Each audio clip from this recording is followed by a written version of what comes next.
सात रंग इंडिया में आपका स्वागत है।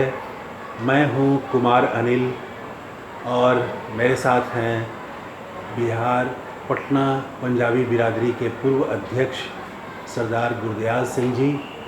आज हम फिर आपके लिए लाए हैं हिंदू मुस्लिम एकता की मिसाल की कहानी, हमारे हिंदुस्तान की साझी विरासत, साझे इतिहास की एक कहानी। आपको सरदार गुरदयाल सिंह जी बताएंगे कि एक ऐसा भी गुरुद्वारा है जिसके दरवाजे पर एक मुस्लिम नवाब का फ़ोटो लगा हुआ है। तो आपका स्वागत है सरदार गुरदयाल सिंह जी। ये ऐसा गुरुद्वारा कहाँ पर है जिसके दरवाजे पर ही मुस्लिम नवाब की तस्वीर है? सर, मैं बताना चाहूँगा, ये गुरुद्वारा एक पंजाब में फतेहगढ़ साहब में, उसको फतेहगढ़ साहब कहते हैं, जहाँ गुरु गोबिंद सिंह के दो मासूम बच्चों को वजीर खान जो नवाब थे उन्होंने दीवार में चुनवा दिया था उनको दीवार में। तो इस विषय में ये कहानी थोड़ी सी ऐसी शुरू होती है कि जब वजीर खान ने उनको कचहरी में बुलाया गया था तो मलेरकोटला एक नवाब ने विरोध किया था इसका, और ऐसा विरोध किया था कि ये मासूम बच्चे हैं, मासूम बच्चों को क्यों इस दीवार में चुनवा रहे हैं? आपकी लड़ाई या जो द्वेष है गुरु गोबिंद सिंह से है, बच्चों से तो नहीं है।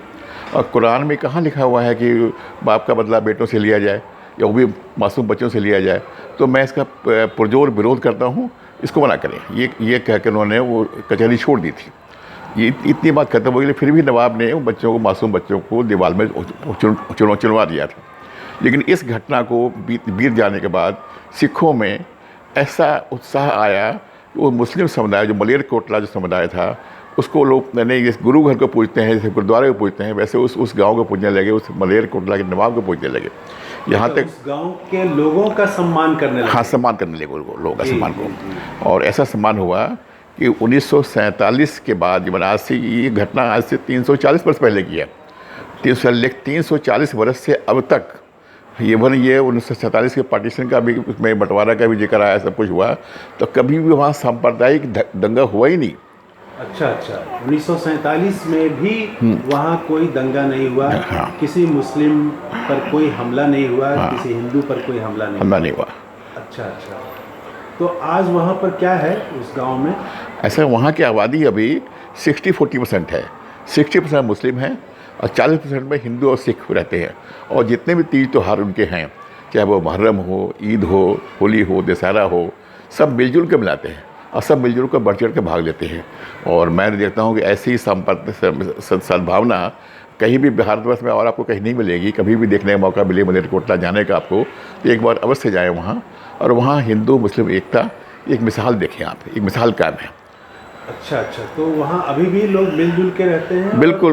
और गुरुद्वारे के दरवाजे पर वहाँ के 350 साल पहले के नवाब की तस्वीर लगी हुई है। हाँ, ये तस्वीर उनके सम्मान में लगाई गई है सर, कि उन्होंने ये जो हुक्म, कत्लेआम का हुक्म दिया था दीवार में चुनने का वजीर खान ने, तो इस नवाब जी ने उनका विरोध किया था। अच्छा। तो सिखों ने उस विरोध के सम्मान के लिए उनको ये तस्वीर वहाँ लगा रखी है, ताकि लोगों ये भावना फैले कि भाई मुस्लिम भाई ने भी हम लोगों को, बच्चों को उसमें साथ दिया था कि बच्चों को दीवार में ना चुना जाए। बिल्कुल। हाँ। तो इसका अर्थ ये है कि हाँ। वहाँ उस समय भी मामला हिंदू मुसलमान का नहीं था, बल्कि नवाब और आम जनता के बीच का था। हाँ, मुस्लिम भी कभी झगड़ा, मुस्लिम आबादी ने वहाँ पर अन्याय का विरोध किया था सिखों के साथ ही। अच्छा, तो क्या आप उस गांव में गए हैं वहाँ?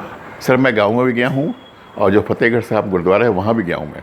और तो मुझे ऐसा लगा नहीं कि वहाँ कोई भेदभाव है। सब वो पंजाबी बोलते हैं, अपनी भाषा बोलते हैं, और सबों में समानता है, पहरावा एक सा है, बोलचाल एक सी है, और काम में ऐसा कोई नहीं दिखाई पड़ता कि भाई आप पहचान नहीं पाएंगे वो मुस्लिम है कि वो हिंदू है। वाह, क्या बात है। पूरा हिंदुस्तान अगर इसी तरह का हो जाए, जहाँ हर मंदिर, हर मस्जिद सबके लिए हो, सब एक दूसरे के पर्व त्योहार में जाएं, प्रेम से रहें, तो ये आपको अगर मौका मिले तो आप वहाँ पंजाब के उस गांव में ज़रूर जाइए, देखिए। और आपको ये वीडियो कैसा लगा? अगर अच्छा लगा तो ज़रूर सब्सक्राइब करिएगा। थैंक यू, धन्यवाद।